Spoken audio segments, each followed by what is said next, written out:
Virginia-class nuclear submarines, a worthy response to Russians, or...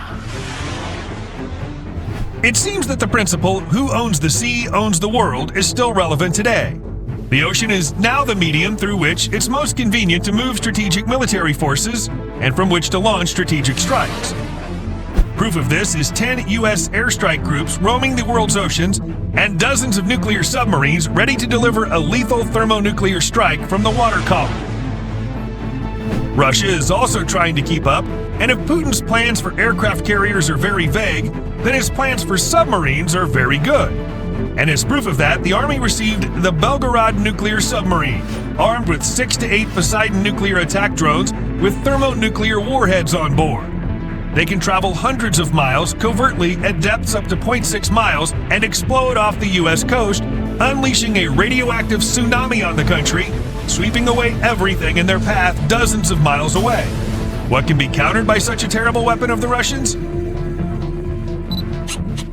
Meet the Project Virginia nuclear attack submarines.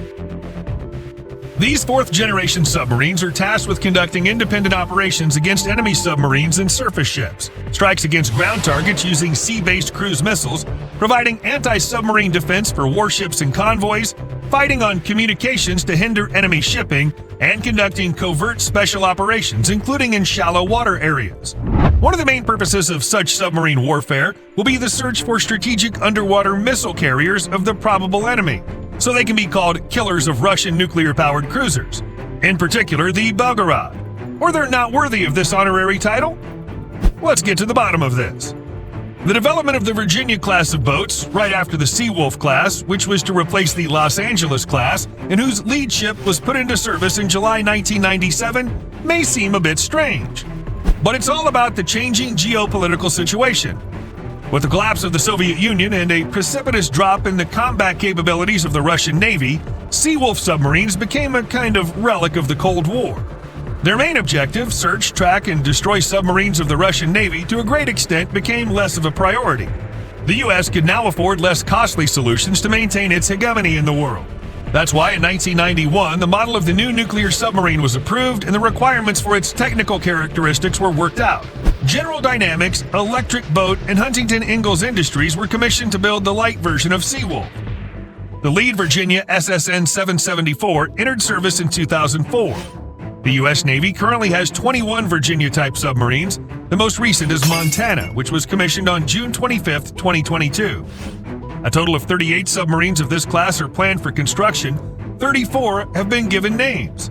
The last one is Silversides, ordinal number SSN-807. The last Virginia-class submarine will be numbered SSN-811. So what is the light version of Seawolf? The basic technical specifications are hull length of about 113 meters, beam 10.2 meters, and a submerged displacement of 7,300 tons, which is less than that of the submarine Seawolf, which has 9,137 tons. The boat has a classical U.S. submarine hull layout. The bow and stern fairings feature main ballast tanks. Virginia is very similar to Los Angeles in hull layout.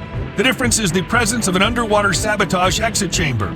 The hull is divided into 4 compartments. On the hull is applied a special hydroacoustic coating. The power plant is an S9G nuclear reactor. It has a thermal capacity of 210 megawatts. The reactor will be able to work without refueling for 33 years. The boat is to be operated for the same period. In other words, for the first time in the world's practice, the reactor does not require refueling during the whole life cycle of the ship, from construction to decommissioning. The propeller shaft is rotated by 2 turbines. This scheme is classic for all U.S. boats. The power of the turbines is 40,000 horsepower. The propulsion of this boat is a water jet.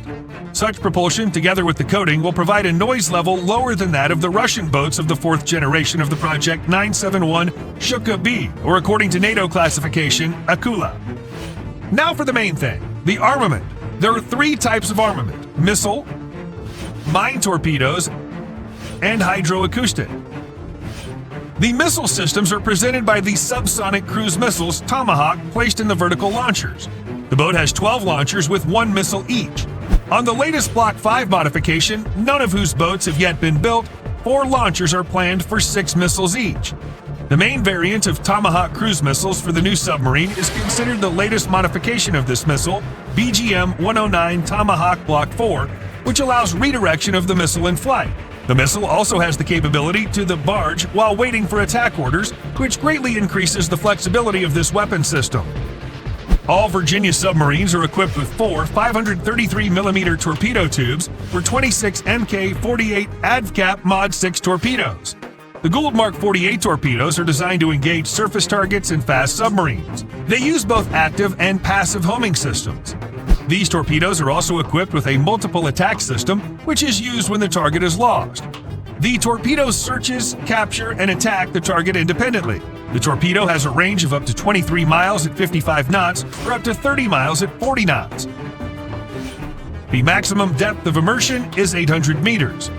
For submarines, it's also envisaged to use harpoon missiles instead of torpedoes. This small-sized missile has subsonic flight speed, fusing warhead of 500 pounds. Maximum firing range depends on the carrier, missile modification, and target designation, and ranges from 56 to 137 miles. To effectively accomplish the anti-submarine mission, the Virginia submarines are equipped with a powerful sonar system.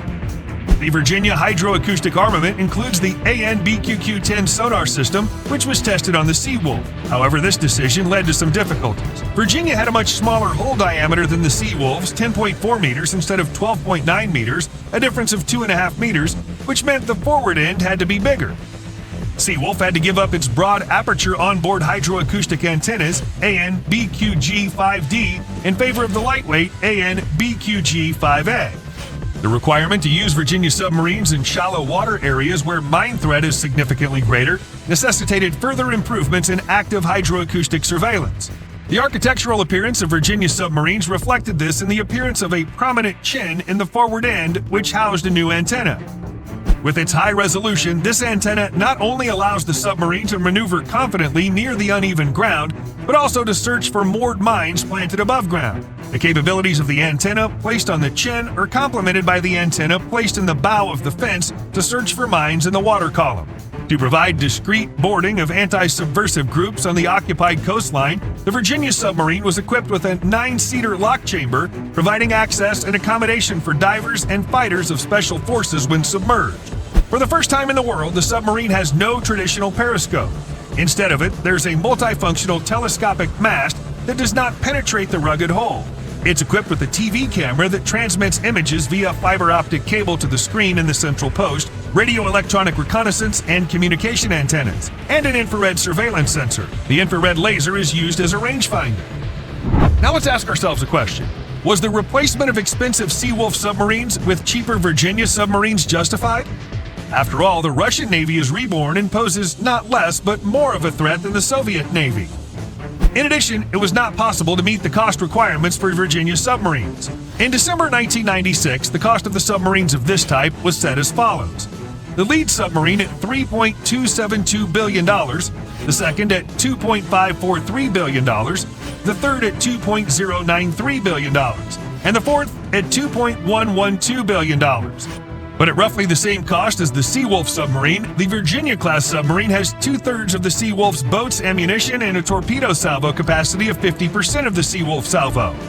In addition, the Virginia-class boats are less adapted to Arctic operations and have shallower depths. There are also issues with the quality of construction. There are a lot of pictures showing that a special sonar coating, which secures the stealth of the boat, is falling off. In 2019, a scandal erupted over this coating. A senior engineer from the Huntington Ingalls plant published information that the coating was substandard. Quality certificates were forged, and the company was not licensed to install the coating. It turned out later that this had been known since 2007, but the boats were still under construction. Not for nothing, the national interest, citing the former Chief of Staff of the U.S. Navy, Brian Howes, writes that the boats have already exhausted their modernization resource and the construction of new submarines should be started. In general, it looks like American taxpayers will have to shell out dozens of billions of dollars more. What do you think of the Virginia submarines? Are they the most advanced and dangerous in the world? Or is it a crude project that'll take tens of billions of dollars more to create a truly formidable submarine weapon?